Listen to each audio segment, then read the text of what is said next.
So hello guys, आज हमारा topic है रेखाएं एवं कोण, जिसके बारे में आज हम पढ़ने वाले हैं। So let's see. तो हमने यूक्लिड की ज्यामिति का परिचय पढ़ा था और आज का जो हमारा टॉपिक है रेखाएं एवं कोण, उसके बारे में पढ़ेंगे। यूक्लिड की ज्यामिति के परिचय में हमने अवयहित पढ़े थे, अवधारणाएं पढ़े थे और बिंदु, रेखाएं, पृष्ठ, सरफेस, किनारा और ये सब पढ़ा था। और आज का जो हमारा टॉपिक है उसमें हम पढ़ेंगे रेखाखंड, किरण, भुजाएं, शीर्ष। आप पिछली वीडियो को जाके देख लें ताकि ये वीडियो आपको आसानी से समझ में आ जाए। तो आइए देखते हैं जो रेखाखंड होता है। देखिए रेखाखंड किसी रेखा का वह भाग या किसी रेखा का वह भाग जिसके दो अंत बिंदु होते हैं उसको क्या कहते हैं? रेखाखंड। जैसे ये हमारे पास एक रेखा है जिसमें दो बिंदु है, ठीक है। एक ए है, एक बी है।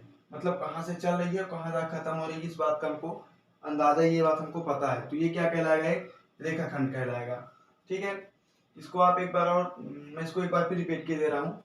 किसी रेखा का वह भाग जिसके दो अंत बिंदु होते हैं उसको रेखाखंड कहते हैं। और अगला जो है किरण।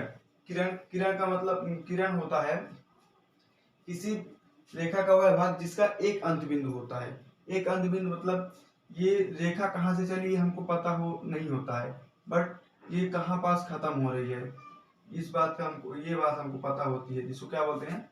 किरण बोलते हैं, ठीक है। इसका अंत बिंदु हमको पता हो बट प्रारंभिक बिंदु पता ना हो। ओके। और जो अगला है भुजाएं। तो भुजाओं की परिभाषा कुछ इस प्रकार है कि कोण बनाने वाली दोनों किरणें कोण की भुजाएं कहलाती हैं। जैसे ये एक कोण है, ठीक है। ये इसमें एक ये किरण है और एक ये है। ये क्या कहलाएंगी? इस कोण की, जो ये कोण बनेगा, लेट्स सपोज 45 डिग्री का, ठीक है। तो ये इन दोनों की क्या कहलाएंगी? भुजाएं कहलाएंगी। समझ में आया? कोण बनाने वाली दोनों किरणें कोण की भुजाएं कहलाती हैं। ओके। और आता है शीर्ष। इसकी परिभाषा वही है कि कोण बनाने वाली दोनों किरणें कोण की भुजाएं कहलाती हैं और उभयनिष्ठ बिंदु शीर्ष कहलाता है। तो ये जो बिंदु है ये क्या कहलाएगा? शीर्ष कहलाएगा। ओके। अभी तक हमने जो पढ़ा वो रेखाओं के बारे में था, अब हम कोण के बारे में जानेंगे, ठीक है। जो न्यून कोण होता है, तो न्यून कोण क्या होता है? 0 डिग्री से 90 डिग्री के बीच के कोण को क्या बोलते हैं? न्यून कोण। 0 से 90 डिग्री, ठीक है। जैसे मान लीजिए एक कोण है और ये है 60 डिग्री का, ये क्या कहलाएगा? एक न्यून कोण कहलाएगा। ये कोण है, ये कितना है? 89 डिग्री का, ये कितना कहलाएगा? ये भी एक न्यून कोण कहलाएगा, 0 से 90 डिग्री तक, ठीक है। उसको क्या बोलते हैं? न्यून कोण बोलते हैं। अब अगला क्या आता है? समकोण। समकोण क्या होता है? 90 डिग्री के कोण को समकोण कहते हैं। तो समकोण इस प्रकार होता है, इसको बोलेंगे समकोण।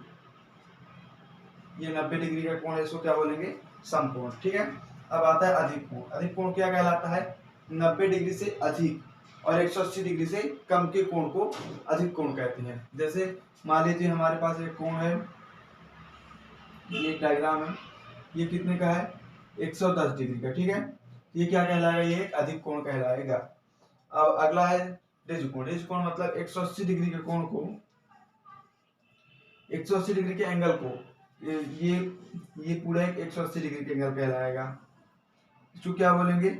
ये एक ऋज कोण है। जैसे इधर हो गया 90 डिग्री और इधर हो गया 90 डिग्री, ये क्या कहलाएगी? एक ऋज कोण है। मतलब 180 डिग्री के कोण को ऋज कोण कहते हैं। और अगला है प्रतिवर्ती कोण। प्रतिवर्ती कोण किसे कहते हैं? जो कि 180 डिग्री से अधिक हो और 360 डिग्री से कम हो। जैसे ये पूरा जो सर्कल होता है, ये गोला होता है, वो पूरा कितने का होता है? 360 डिग्री का होता है, ठीक है। ये जो पूरा एक गोला 360 डिग्री का होता है, आधा गोला 180 डिग्री का। तो 180 डिग्री इससे अधिक हो, और ये मतलब ये समथिंग लाइक इतना समझ लीजिए कि मतलब अगर 275 डिग्री का कोण है, ठीक है, तो क्या कहलाएगा? वो एक प्रतिवर्ती कोण कहलाएगा। 180 डिग्री से अधिक के कोण को और 360 डिग्री के कम को कोण को क्या बोलते हैं? प्रतिवर्ती कोण बोलते हैं। ठीक है, समझ में आया? चलिए देखते हैं और कोण के बारे में जानते हैं। तो देखिए अगला है आसन्न कोण। आसन्न कोण क्या कहलाता है?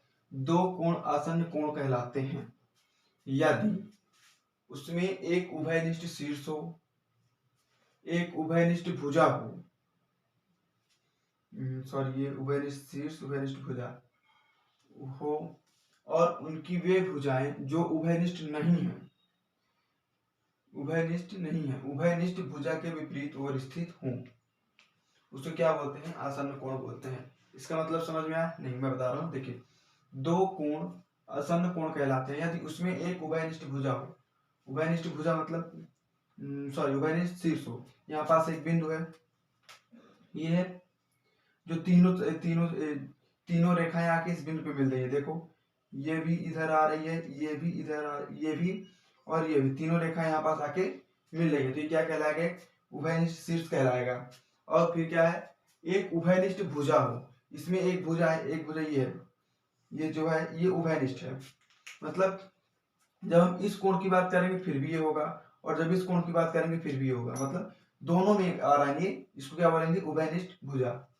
और वे भुजाएं जो उभयनिष्ठ नहीं है, ये दोनों एक दूसरे के उभयनिष्ठ नहीं है। अगर इस कोण की बात करेंगे तो इस भुजा की बात करें, इस कोण की बात करें इसके करेंगे, इस कोण में कहीं ये आ रहा है, नहीं आ रहा, मतलब ये दोनों उभयनिष्ठ नहीं है। क्या एक दूसरे के विपरीत और स्थित हो, ये इधर है, एक इधर है, एक दूसरे के विपरीत में है, इसको क्या बोलेंगे? आसन्न कोण बोलेंगे। ओके, आई थिंक आप लोग को समझ में आ गया होगा। अगर आप लोग को समझ में नहीं आया हो तो वीडियो दोबारा देखिए और समझिए। तब तक आज के लिए बस इतना ही। तब तक के लिए हमारे चैनल को लाइक कीजिए, सब्सक्राइब कीजिए, ज़्यादा से ज़्यादा शेयर कीजिए। Thanks for watching.